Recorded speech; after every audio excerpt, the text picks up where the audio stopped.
윤석열 정부 출범 이후 첫 정기국회가 지난 1일 100일 동안의 열전에 돌입했습니다.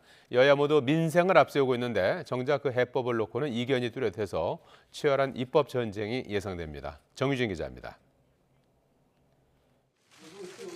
정기국회 개막을 하루 앞두고 여야 지도부는 한 목소리로 민생 입법을 강조했습니다. 국민 삶에 도움되는 일이라면 초당적인 협력도 마다치 않겠다고 각오를 다졌습니다. 민생 문제 해결을 위해서 여야가 머리를 맞대고 협치를 해야 되는 것이 아닌가 그런 생각이 듭니다. 정부 여당의 정말 국민들을 위한, 국가를 위한 정책 추진에는 당연히 저희가 협력할 것이고. 하지만 말처럼 실제 협치가 이뤄질지는 미지수입니다. 공수전환 뒤 처음 맞는 정기국회에서 전 정권의 실정을 낱낱이 드러내 주도권을 잡으려는 국민의힘. 이에 맞서 현 정부의 실책을 부각하며 존재감을 드러내려는 민주당의 셈법이 엇갈리기 때문입니다. 당장 정부가 국회에 제출한 639조 원 규모의 내년도 예산안 심사부터 강대강 대치가 불가피합니다.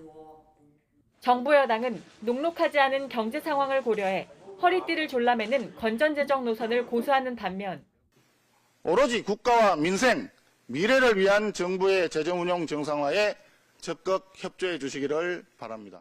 민주당은 이번 예산안을 비정하다고 규정하며 선고심사를 벼르고 있습니다. 영구 임대주택 관련 예산을 5조 6천억이나 삭감했다는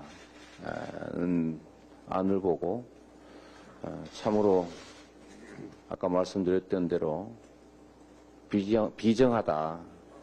여야가 매번 부딪혀온 세제 개편안 역시 이른바 부자 감세 논란과 맞물려 정면 충돌할 가능성이 큽니다. 특히 종합부동산세는 공시가액 비율 조정과 특별공제 액수를 놓고 팽팽한 줄다리기가 이어지고 있습니다. 13년 만에 추진하는 정부 여당의 법인세 인하안도 국회 과반 의석을 차지한 민주당의 반대가 매섭습니다. 현재 공석인 교육부, 보건복지부 장관 후보자 인사청문회와 여가부 폐지 등 정부 조직 개편 문제도 전국의 뇌관입니다. 이 같은 신경전은 정기국회에 꽂힌 국정감사에서 정점에 달할 것으로 보입니다. 여기에다 민주당 이재명 대표에 대한 검찰 수사를 놓고 여야 간 대치 전선이 가팔라지고 있어 여의도에 들이운 전운이 갈수록 짙어지고 있습니다.